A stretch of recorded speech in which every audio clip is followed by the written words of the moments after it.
Assalamualaikum warahmatullahi wabarakatuh. Innal hamdalillah nastaghfiruhu wa nasta'inuhu wa na'udzu billahi min shururi anfusina wa min sayyiati a'malina. May yahdihillahu fala mudilla lahu wa may yudlil fala hadiya lahu. Asyhadu an la ilaha illallah wahdahu la syarika lah wa asyhadu anna Muhammadan abduhu wa rasuluh la nabiyya ba'dah. Allahumma shalli ala sayyidina Muhammad wa ala ali sayyidina Muhammad. Nabi Nabi Mustafa sayyidina wa maulana Muhammad sallallahu alaihi wasallam wa ala alihi wa sahbihi wa azwajihi wa dhurriyyatihi wa ikhwanihi minal anbiya'i wal mursalin wa li kulli ashabi kullin ajma'in wa tabi'ina wa tabi'in lahum bi ihsanin ila yaumiddin wa ila jami'i awliya'illahi ta'ala bi masyariqil ardi wa maghribiha wa bahriha wa jibaliha wa mawjatiha khususan ila syabi'il qadiran jilani wa qadasallahu sirrahu ila syaikhina Abdullah mujaddi wa ila hujjat syadili wa syaikhina an-Nawawi wa ila jami'i masyayikhina wa masyayikhina wa masyayikhina ashabillah bahiyyatil karim wa mahmudillah wa mahmud salim wa idris marzuki wa jami'il muslimin wal muslimat wal mu'minina wal mu'minat al-ahya'i wal amwat khususan ila man hadara fi hadzal majlis wa ila man ahsana ilaina wa ila walidina wa usulina wa qurina syamilah lahum wa nafa'ana bihim wa bi ulumihim fi daril al-fatihah.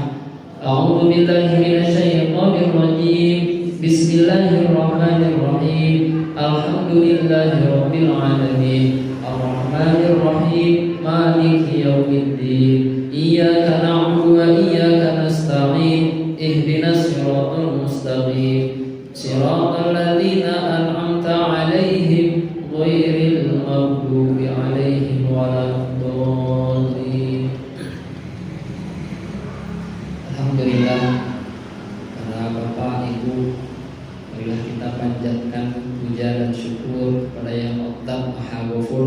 Mudah-mudahan kita semua senantiasa mendapatkan fadilah thalabul ilmi, yang mana salah satu fadilahnya setiap kita melangkahkan kaki dari rumah menuju masjid, mengangkat derajat, menghapus dosa, menambah pahala. Mudah-mudahan kita semua mendapatkan kebaikan tersebut, dan mudah-mudahan sebab dari kita menghadiri majelis ilmu ini, kita mendapatkan rahmat Allah Subhanahu wa taala. Wa inna rahmat dukhulul jannah. Maksudnya rahmat itu bisa menjadi penyebab turunnya rahmat. Yang mana rahmat itu hasil dari sebuah ridho. Ketika Allah ridho kepada kita, tentu akan mendapatkan rahmat. Makanya dalam sholat ketika kita berdoa, Allahumma inna nas'aluka ridho kawal jannah. Yang pertama kita minta ridho, kemudian surga. Kenapa? Karena ridho menghasilkan surga. Wa na'udzubika min sakhatika wan nar. Dan yang kita minta perlindungan itu dari sakhatika, bendunya Allah, ambang Gusti, yang mana menyebabkan neraka.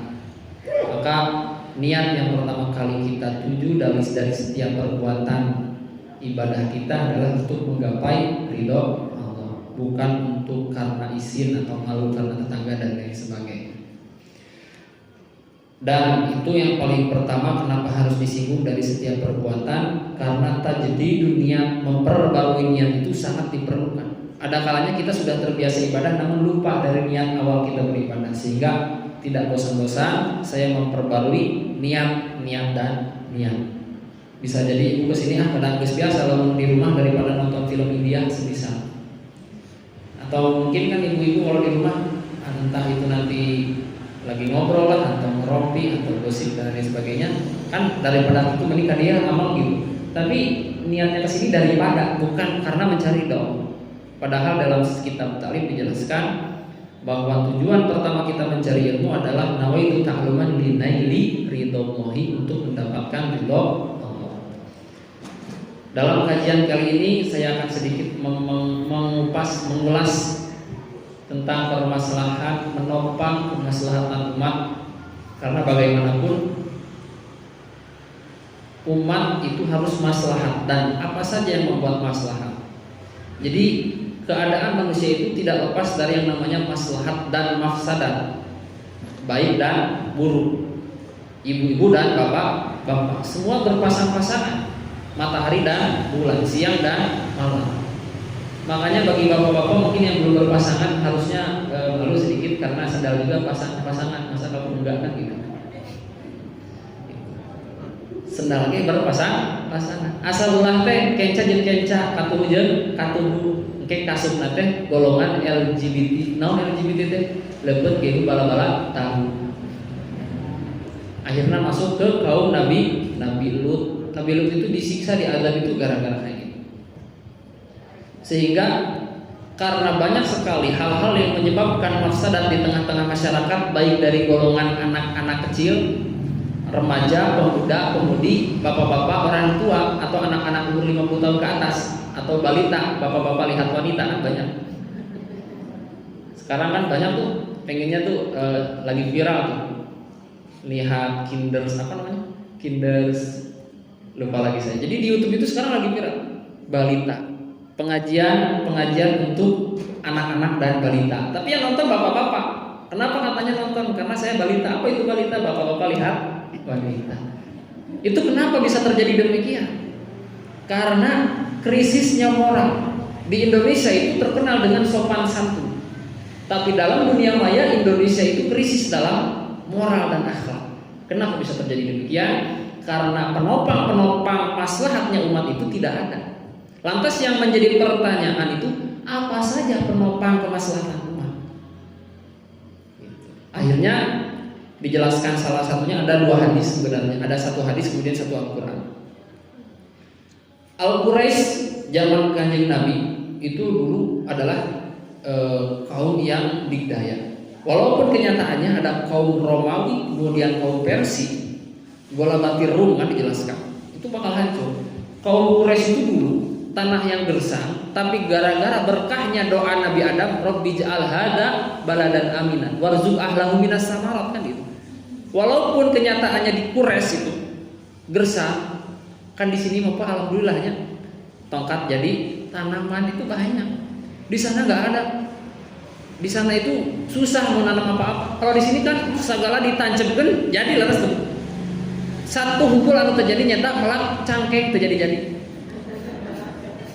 Eta hukul kan, tapi sakabehna jadi jeung dulu hiji melang duit eta. Tapi melang duit mah bisa jadi pelakeun ka tetangga engke menang bunga, nah eta nu bahaya. Bang Emok kadang-kadang ya itu bahaya. Eta teh dosana babarengan. Jadi jamaah itu ada jamaah ke surga, ada jamaah ke neraka. Hati-hati. Jadi jamaah itu luar biasa. Lamun dosa ge gede, lamun pahala ge gede. Dan penopang umat itu dijelaskan dalam surat Quraisy. Kenapa diberi contohnya kaum Quraisy? Karena kaum yang keturunan paling mulia atau qabilah paling mulia. Karena kenapa mulia? Disitulah diturunkan makhluk yang paling mulia, yaitu baginda Nabi Muhammad SAW. Sehingga turunlah surat Al-Quraisy, bi ila fi Quraisy ila fihim rihlatasyita'i was-shaif. Di situ dijelaskan li ila fi Quraisy, karena kebiasaan kaum Quraisy. Ila fihim, yang tegas itu ditaukidkan. Ya karena kebiasaan mereka. Rihlatasyita, perjalanan mereka itu yang selalu berjalan menuju ke daerah Syam atau berdagang. Sita itu dalam keadaan sita, ada namanya sita, ada namanya saif. Suka kadang ketuker, musim panas, musim dingin itu yang mana?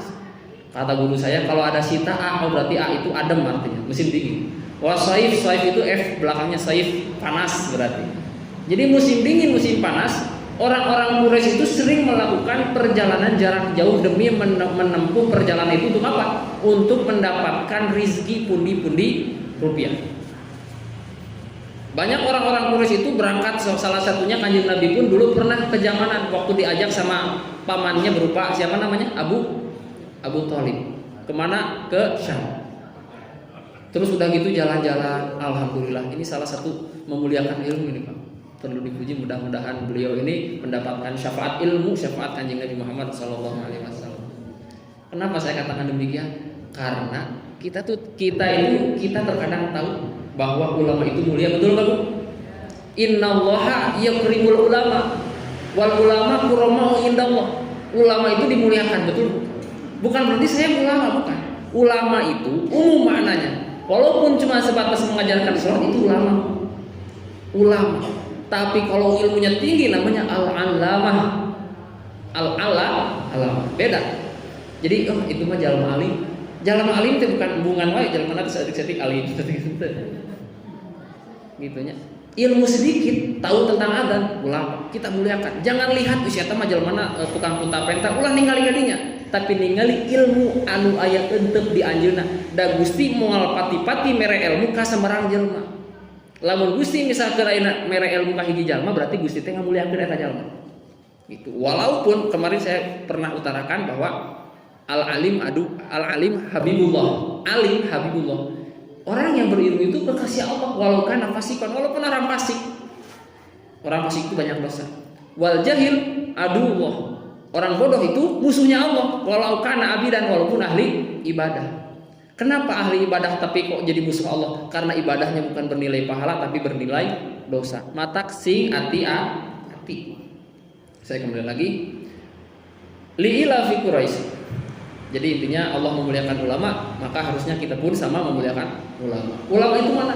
Jangan jauh-jauh tetangga kita mungkin yang mengajarkan anak kita, mungkin yang mengajarkan Iqra, Quran dan lain sebagainya, itu pun ulama. Kita hargai. Biasakan menghargai ulama. Kalau kita tidak terbiasa, maka akan selamanya tidak terbiasa memuliakan ulama.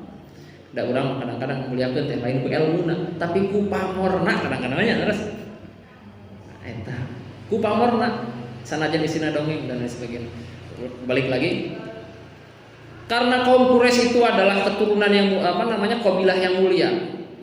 Karena adanya Kanjeng Nabi sehingga diberi contoh li ila fi Quraisy ila fi milatasyitai wasai. Mereka itu kaum Quraisy itu sering berjalan-jalan ke sana dan kemari, berlarian ke sana kemari dan tertawa eta teh sering.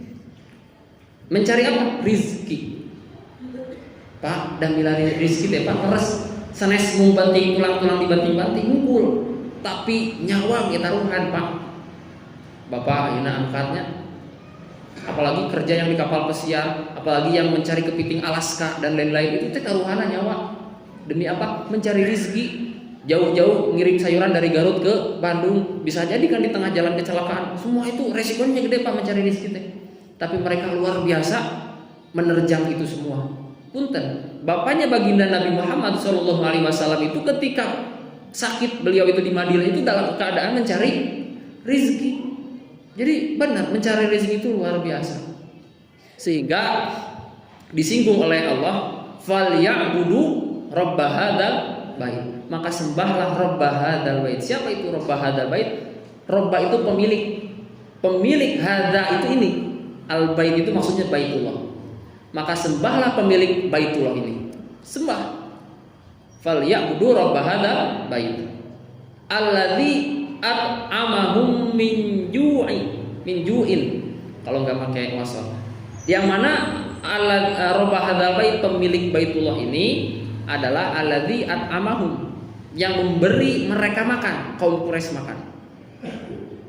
Wa amanahum min khauf, dan memberikan rasa aman bagi kaum Quraisy. Ada 3 serangkaiannya. Satu, falyabudu rabb hadzal bait, yaitu adalah sembahlah Tuhan. Satu menyembah. Kemudian yang kedua, yang mana Allah itu adalah alladzi at'amahum, memberikan makanan. Maksud makanan di sini itu bukan cuma makan, tapi lebih umum. Menyebutkan sebagian tapi maksudnya umum, yaitu rizki. Yang pertama ibadah, yang kedua rizki. Wa amanahum min khauf, yang ketiga adalah rasa aman. Itu semua adalah hal-hal yang menopang kemaslahatan umat. Itu tujuan kita. Tujuan kita pertama adalah ibadah, yang kedua adalah rizki, yang ketiga adalah rasa aman. Itu. Jadi bagaimana kita menciptakan itu? 3 komponen, yang satu adalah apa tadi? Ibadah, kedua rizki, ketiga rasa aman. Dalam surat Al-Quraisy barusan itu menceritakan, cuman adatnya Al-Quran, kebiasaan Al-Quran, terkadang memerintah itu tidak secara langsung tegas, tapi memberikan cerita. Dan cerita itu adalah perintah. Semisal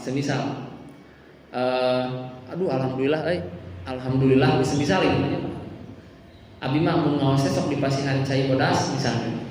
Asalna teh teu aya. Itu teh maksudna teh merintah. Paham gak?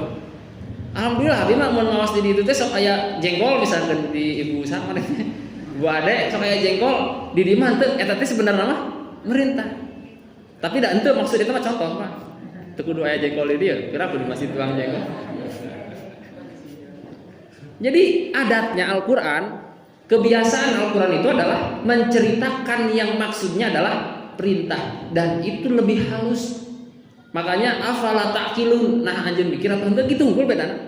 Lamun mah mikir peka, lamun teu mikir peko, bedana kitu unggul, beda sahurup. Maka bade ka golongan anu mana Pak? Bade golongan A atau golongan O? Da abi mah orang Sunda ku A we jadi peka. Da abi mah orang Jawa ku O we jadi peko itu kitu we.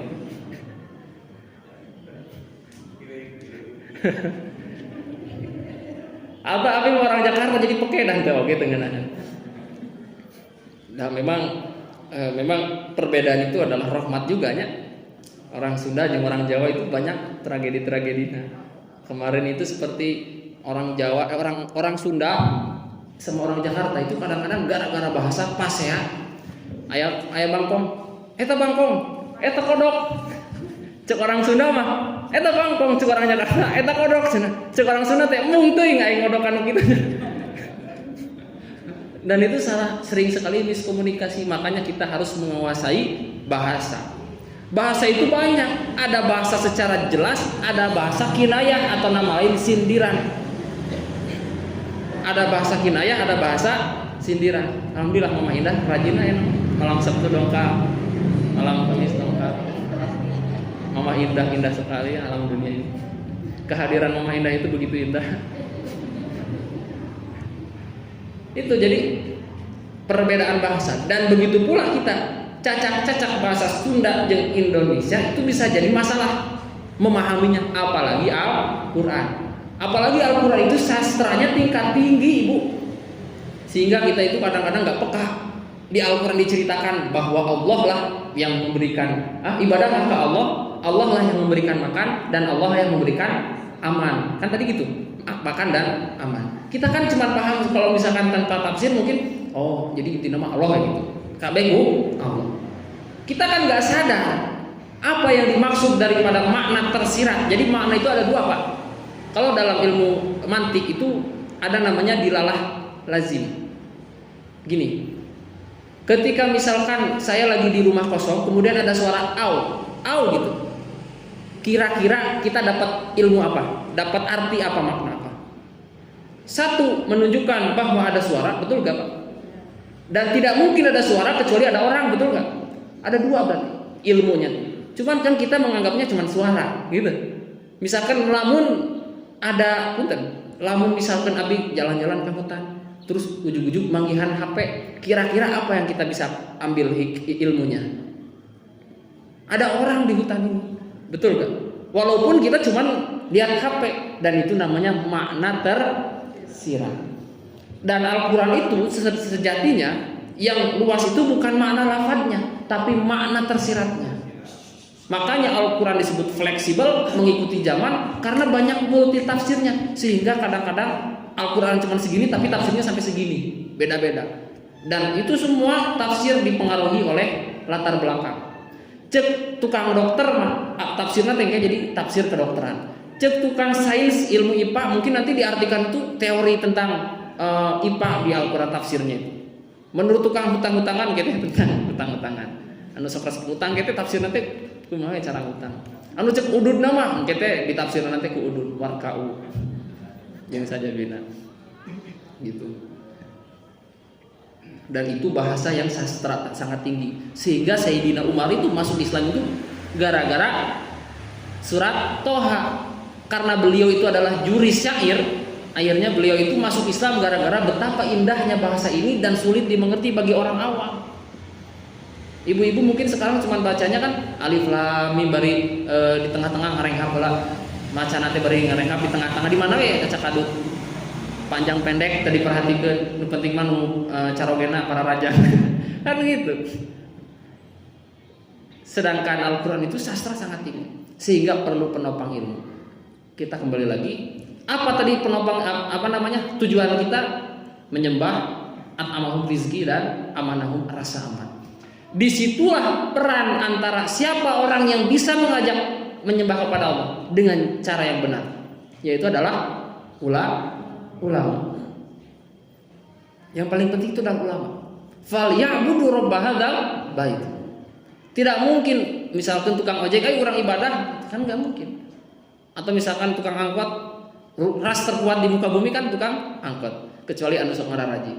Kan ABG tadi kacegat ku angkot hampir diserempet. Lamun mah tadi kaserempet sigana moal jadi malam Kamis teh. Kan tergeleh seret-seret aduh si kami ya Allah. Ya Allah ya Tuhan kami. Tapi angkot Cicalengka, lamun angkot Paramon mah kan paling sabar angkot sedunia teh. Angkot jurusan Tanjung Sari. Aduh jeung lumpatkeun menang lumpat ku yang apal. Kieu. Wih deh. Siapa yang bisa mengajak kita menyembah kepada Allah, pemilik Al-Baitullah yaitu ulama. Makanya ketika ada ulama, kita harus memuliakan dan kita harus datangi. Pernah nggak Pak datang Ustadz, misalkan ke Pak Ustadz Rojak yang sering saya akui beliau ini istiqomahnya dan rasa lembut hatinya itu nggak ada yang ngalahin. Abi kadang ya Allah, punten. Beliau ini datang ke rumah. Abi hoyong kalau gak kitab coba datang. Padahal mau dipikir mah anjeuna ngajar kita. Anjeuna ge Abi pernah dengar juga. Tapi mudah-mudahan beliau bisa menjaga hati dan lain sebagainya. Tapi datang ke Abi, coba bayangkan, Ibu. Da dina ibadah mah Abi eleh Bu, leres. Sok sahanu kuat ayeuna mah halul qiyam jam malam Sabtu tiba da Isya sampai ke jam 12 sahanu kuat di dieu. Tah ya Pak, Abi ge tur leklok padahal ora keneh. Leres. Sok sahanu kuat anu begitu cinta ka Kanjeng Nabi sampai ngorbankeun mungi ngadeg tah ya kan urang berjanji saja mungkin kadang-kadang geus aratul bujur. Itu bukti. Makanya coba sholat orang bener tuh datangan ulama teh. Ari nalika misalkan panyawat seetik, panyawat kesehatan teh kan mahalnya. Ibu bapak kan kerja sekarang teh mungkinnya orang-orang banyak yang kerja. Tapi coba jaga kesehatan, jangan sampai diporsir tenaga kita untuk menghasilkan uang. Dari gering mah duitnya teu kapake Pak, jangan cager deui intina mah. Sok ayeuna mah punten gara-gara enggak jaga kesehatan kemarin ada yang sakit ginjal umur 50 lebihnya. Sakit ginjal cuci darah dua kali seminggu. Umur 60 stroke. Kadang-kadang masih muda umur 40 aratul jantung. Kan banyak sekarang penyakitnya. Umur 30 kadang-kadang sudah darah tinggi. Umur 20 udah darah tinggi. Kenapa? Karena tidak menjaga pola hidup. Makanya kesehatan yang paling utama, rezeki yang paling utama itu adalah sehat. Maka disitulah alladzi an'amahum min ju'. Allah memberi rezeki kan gitu. Cuman yang jadi pertanyaan itu gimana Allah memberi rezeki? Allah itu kebanyakan yang memberi rezeki itu adalah melalui perantara. Leres tuh Pak. Data aya kecuali hiji rezeki anu langsung ti Gusti naon cik Pak. Hujan calangap gitu, rezeki ti Allah. Mana yang hujan calangap rezeki nu asli langsung ti Allah gitu. Jeung eta dijamin halalna. Sugan ibu misalkan calangap haram masuk eta rezeki haram teu aya. Tapi lamun misalkan nasi itu bisa kemungkinan itu nah haram nah halal. Tapi lamun cai hujan eta tahakkuk hakul yakin halalna. Mata lamun mah ibu hoyong ngalaman rezeki anu bener-bener halal keur hujan calangap.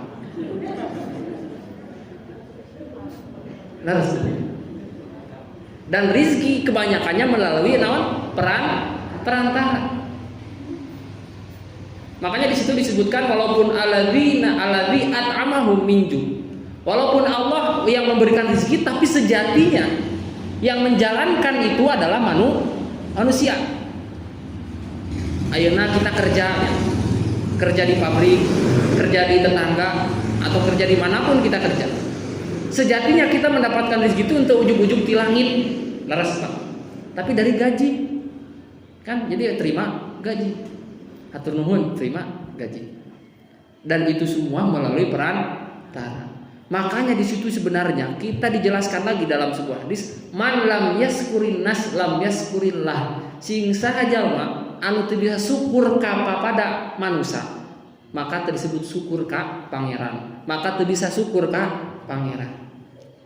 Mata Bapak, Bu, lamun mah aya nu nyaah ka ibu, misalkan ngasih ke ibu teh, ibu teh harus bisa minimal nganuhunkeun, tahu rasa terima kasih, jangan sampai tidak tahu terima kasih. Gimana rasanya terima kasih itu? Ada kalanya dengan harta, ada kalanya dengan jasa, ada kalanya dengan ucapan. Lamun dipasih ku tetangga teh, ibu ieu aya sangu misalkan, sakedik lumayan. Tapi nya si sanguna ulah sangu beras, sangu misalkan paragi hayang pasihkeun nya eta mah ngecek.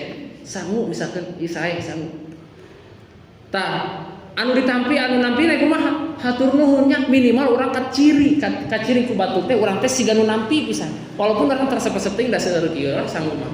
Tapi setidaknya kita tembongkeun rasa syukur urang teh. Nganuhunkeun teh bener-bener kudu ditembong. Dan ini kebanyakan jarang orang yang kayak gitu. Jadi orang yang tidak bisa bersyukur ke sesama manusia itu dijamin tidak bisa bersyukur kepada Allah. Sehingga rizki ini sejatinya kan yang namanya bahagia itu bukan bahagialah yang membuat kita bersyukur, Pak. Tapi bersyukurlah yang membuat kita bahagia. Seandainya setiap rezeki yang kita terima dari Allah itu kita syukuri, pasti kita akan selalu bahagia. Punten Pak, anu mahal teh naon nasi hidup teh? Da sebenarnya namanya banyak punten Pak. Yang membuat mahal itu adalah gaya hidup, dan biaya hidup mah murah. Dulu ketika saya masih kecil Pak, waktu masih SD, orang tua itu kebetulan lagi nggak punya apa-apa tanggal tua. Aduh, mau berangkat sekolah, gimana atunya Cen? Makan apa? Abi tedanya dahar yang dulu masih kecil itu gak kepikiran dahar jeung jengkol tuh gak kepikiran. Nu teping mah tuang we. Kalau bisa nasi kebuli di Mama Indahnya, teu kepikiran kalau itu teh. Nu penting mah ini sekolah buka jajan gitu waktu masih kecil. Akhirnya saya tuh nggak mikir gimana makan apa kali ini. Akhirnya gimana? Ya udah mah cukup nasi jeung uyah jeung minyak sakeudeuk gini. Nikmatna. Kealaman Pak, kealaman. Nya ku minyak sakedeuknya nikmat Pak. Lamun misalkan dagangan sakedeuk teh gini, make tarasi sakedeuk nya digoreng heula. Mohon dicengekan, rasanya itu bikin lupa dunia. Dan itu cukup gak kira-kira untuk sampai bisa orang teh jag-jag hirup gitu? Cukup gak Pak? Cukup kan? Gak harus pakai daging, gak harus pakai sajian-sajian kan gak harus. Lamun dihitung ku urang zaman ayeuna harga sakitu sabaraha paling? Sabaraha paling? Meser biasa saleter 10.000 bisa tah jam 5-an mah lumayan. Ya, berarti biaya hidup itu satu kali makan bisa 2.000 Pak. Sebulan misalkan berarti dikali 2 heula. 4.000 nyapanya. Nya jeung listrikna ket meureun. 4.000 kali sebulan 120.000. Meureun tinggal modal gas meureun jeung cai 200.000 Pak hidup teh ternyata murah. Tapi sok ayeuna sampai ke tadi siang itu saya dari Bandung ke sini mepet jalan macet Pak gara-gara naon? Turunkan meureun taikan upah minimum rakyat dan lain sebagainya kan rame Pak. Cuk urang teh urang ge anu teu gawe gaji sakitu geuning hirup punten Bu sanes abi nyaritakeun. Dulu pertama kali saya ke mana ini ke Putrako. Saya pengen dapat uang 1 juta Bu. Wah, luar biasa susahnya. Alhamdulillah sekarang mah diberi mudah sama Allah. Tapi dulu waktu saya masih penghasilan 1 juta di bawah gitunya 1 bulan.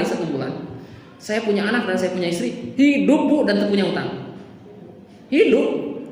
Apakah ya Allah saya penghasilan sebulan pernah 800.000 saya harus jual ginjal? Henteu. Jadi ternyata yang membuat bahagia itu bukan harta dan lain-lain, itu adalah sebuah perantara bahagia. Dan sebenarnya perantara yang paling nyata itu adalah syukur. Ketika kita bersyukur pasti bahagia. Dan bahagia itu bukan bahagia yang membuat kita syukur, tapi syukur yang membuat kita bahagia. Coba abi kealaman soal nyata. Nalikanya banyaklah lamun terang banyak. Semisal ada orang yang penghasilannya sebiasanya 20 juta 1 bulan. Kari-kari penghasilan teh 1 juta sebulan. Stres ya teh. Stres. Karena apa? Karena gaya hidup yang tidak terpenuhi. Karena sejatinya yang mahal itu adalah gaya hidup, yang murah itu biaya hidup. Makanya Pak, biaya hidup itu luar biasa Pak. sok ayeuna cobiana gitu 200.000 hidup sebulan siga nama teu kuat. Tapi nyata kita oke nya. Nah, akhirnya ketika misalkan kita bisa melebihi biaya hidup umumnya batas minimal makan manusia gitunya, bersyukur ya Allah abi masih kena dipasihan tuang jeung tempe. Ya Allah abi masih dipasihan tuang jeung uyah gitu. Punten Pak. Waktu dulu saya di pesantren tahun 2018 ini adalah sebuah cerita yang mungkin menjadi motivasi. Karena ini dialami ku saya sendiri, Pak. Karena saya itu merokok dari umur 18 atau 19 saya ngerokok. Nya tenan nya datang nepi ka haram nya banyak ngarokok mah nya. Anu haram anu nyarikeun ngarokok, isi ulah ngarokok eta anu haram jadi hati urang teh. Terus dan ngarokok mah makruh. Sampai ketika di kobong teh kamar santri nya jadi anu terang. Ketika saya di kobong itu lagi ngerokok sama teman-teman ada 4 orang, biasanya 1 gelas berempat. Ada yang sakit di kobong sendiri. Cik atuh cik ketua kamar teh, ulah ngarokok di jero kamar. Cik kitu. Babaturan celetuk. Bahasa teh maslahatul ammah muqaddamun ala maslahatil khassah. Dina kaidah fikih, kemaslahatan umum lebih didahulukan daripada kemaslahatan pribadi. Cik loba mana nu ngarokok jeung geurikeun. Loba nu ngarokok cenah. Mata kena gering keluarnya. Astagfirullah cik abi teh nya. Sia teh. Lamun loba hidup fikih teh kitu, mata kudu dibarengan ku tasawuf. Karena fikih itu aturan, kalau tasawuf itu hati, nya. Mata lamun mah urang ngaji teh fikih we, hati teh teuas. Punten, keterangan dalam sebuah fikih, lamun urang salat ini mungkin jarang diketahui sama ibu-ibu bapak-bapak. Kita salat subuh ketinggalan gara-gara tidur malam. Jam 3 kita geus ngaronda ya. Dalam fikih dalam kitab Kasifatu saja diterangkan udzur salat itu adalah 2. Lupa dan tidur, ya kan? Tidur yang tidak disengaja itu adalah tidur sebelum masuk waktu sholat. Bablas sampai ke jam 8 itu dosa. Secara fikih tasawufnya teu etis, Pak. Leres tuh. Tasawufnya gak etis. Yang dosa itu gimana? Anu ngomongkeun anak. Si eta mah subuhna borang we tah atan ngomongkeun anak dosa, Pak. Anu ninggalkeun salat mah da teu ninggalkeun ge jadi kodoan. Teu dosa, justru ngomongkeun anu dosa. Lamun mahnya ngomongkeun secara halus gitunya. Jadi masalah waktu di pondok saya balik lagi, ini masalah rezeki itu banyaknya. Syukur dan rezeki itu adalah suatu hal yang ketika diceritakan itu teu beres-beres. Waktu itu saya tahun 2018 itu sudah tidak diberi bekal sama orang tua. Kebetulan saya itu dikasih donatur dari orang Banjaran namanya Pak Ustadz Ade. Jadi setiap bulan saya dikasih uang 300.000. Namun waktu itu berhenti, jadi tahun 2019 barulah saya selama setahun itu saya cuma dikasih sama ini. Pernah saya jualan pempeknya di daerah Panorama Lembang, jualan pempek di budak-budak Satpol PP pernah, dan itu semua saya lalui, dan dari situlah timbul rasa syukur. Bahkan suatu ketika saya itu hayang ngerokok, dan perokok itu kalau nggak ngerokok itu banyak. 1 hari saja biasa ngerokok kemudian dia tidak merokok, asa ngahem-hem karbit, Pak. Bener Pak Hasan, Pak Ustaz? Terus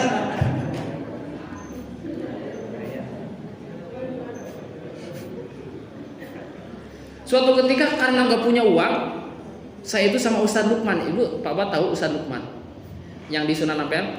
Kebetulan saya sekarang udah di bawah, beliau masih di atas. Itu sama saya luar biasa dekatnya, sampai sekarang itu dekat banget.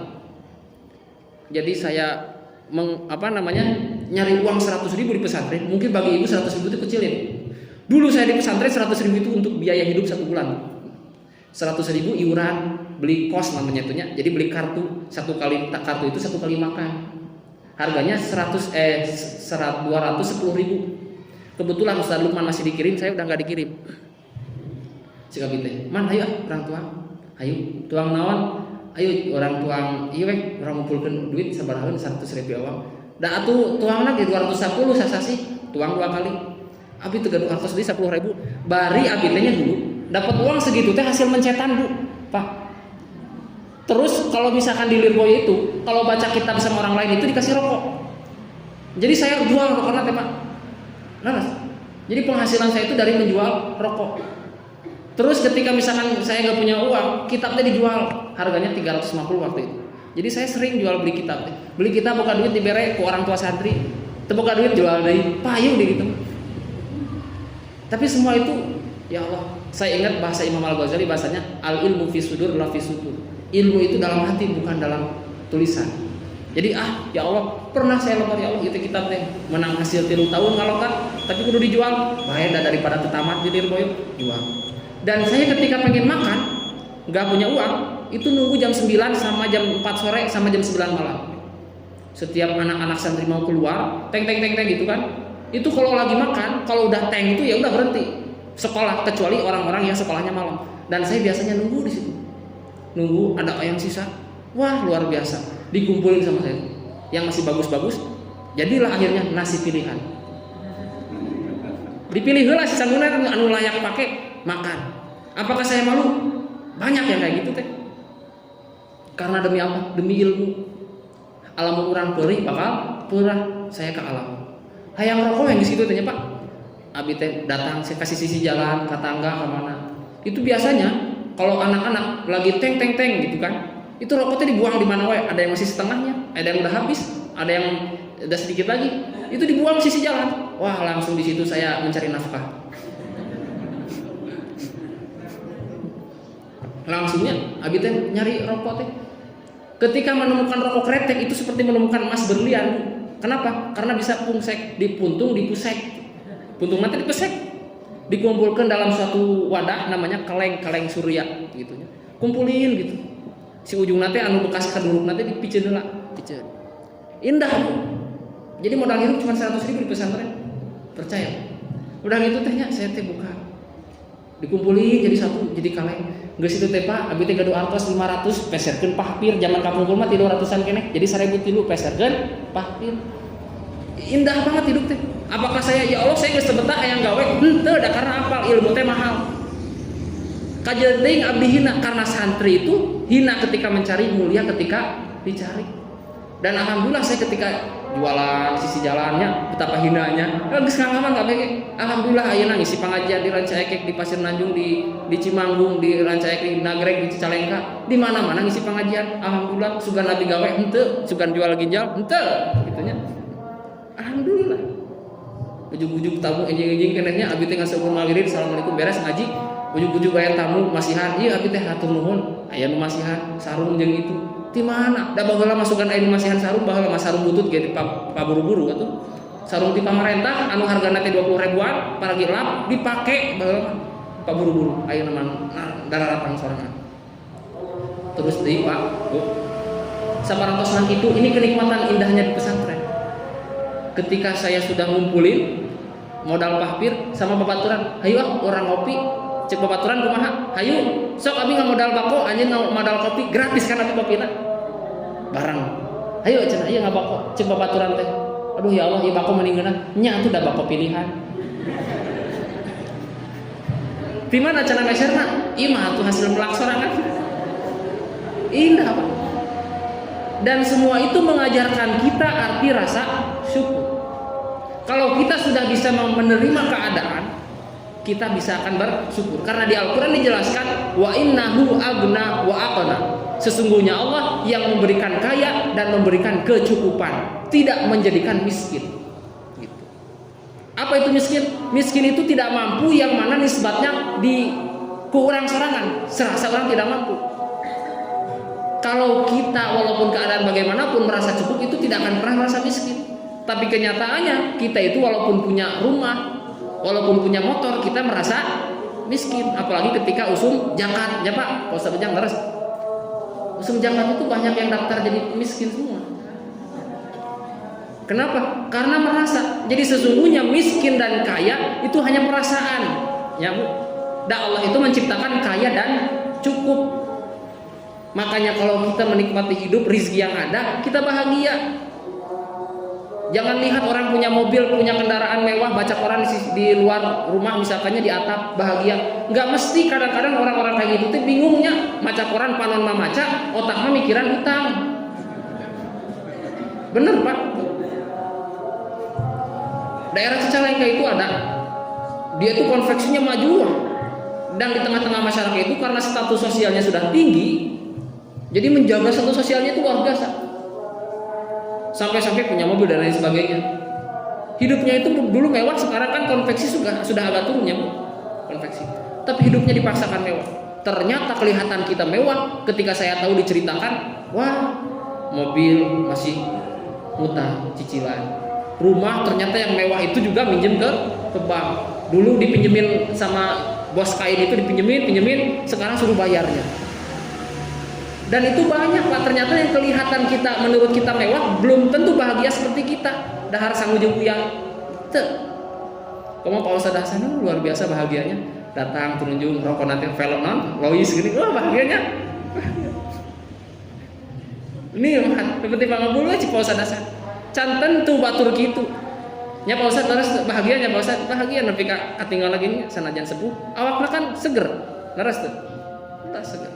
Jadi intinya ibu bersyukur. Jadi ini yang paling utama.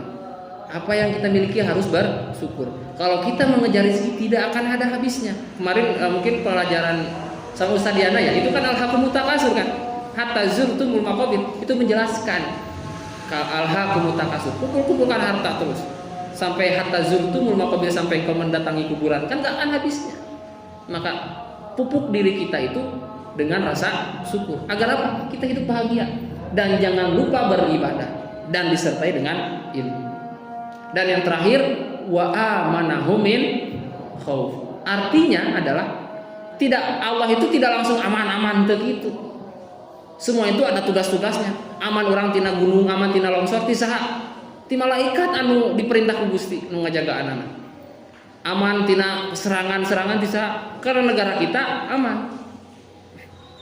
Walaupun tadi ada demonya gitu, walaupun tadi ada demo di Rancaikeknya, Bandung di Gunung Sate panjang, capek. Jawa Barat indahnya itu demo gitu. Jadi rasa aman itu adalah hal yang mahal. Siapa yang mewujudkan rasa aman itu di kehidupan kita sehari-hari? Pemerintah. Leres tak? Dan karena ulama hanya memberikan keamanan di suara, kayak keamanan aja. Jadi sebenarnya ulama itu hanya sebatas menyampaikan ilmu, sedangkan yang mengkondusifkan itu adalah pemerintah. Baik pemerintah dari jajaran tertinggi sampai terendah, RT, RW dan lain sebagainya.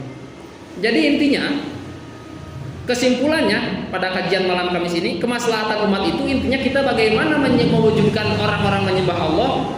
Kedua, bagaimana kita caranya agar orang-orang ini tidak kelaparan sehingga fokus ibadah itu merasa tenang. Dan bagaimana caranya kita aman untuk ibadah.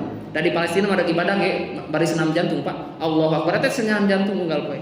Ibu-ibu kan alhamdulillah Sabtu Minggu senam badan kan. Di sana jantung senam nanti Pak. Allahu Akbar deg-deg. Harus. Ibu-ibu kan di sini kalau ibu-ibu senamna paling 1, 2 bari jeung bapak-bapak ngalewati sih. Indah kan gitu. Alhamdulillah berarti orang teh aman. Siapa peran yang membuat kita itu beribadah kepada Allah? Ulama. Siapa peran agar kita itu aman, rasa makan kita itu, kebutuhan kita terpenuhi? Agniya, orang kaya. Siapa yang membuat kita aman? Pemerintah atau sultan, gitu ya. Jadi ada ulama, agniya dan sultan, pemerintah. Dan ini semua harus berkesinambungan. Sehingga ketika ini semua mempunyai ikatan yang kuat batiniahnya, apapun yang ada di masyarakat itu akan maslahat. Contoh yang kita harus bisa aplikasikan adalah dalam mendirikan masjid ini. Ulama geus ayanya seueur, aya Pak Ustadz Asep, Pak Haji Dede nya, aya Pak Ustadz Ojang dan lain sebagainya. Kan banyak ulama. Siapa lagi? Agniya bararenghar. Atau datang bunga-bunga anu miskin atau mungkin merasa miskin. Kalau punya uang walaupun sedikit, cik atau benghar itu atau sedekah itu nggak dijelaskan harus benghar ente. Jadi sedekah itu tanfaul bala bagi siapa saja semampunya.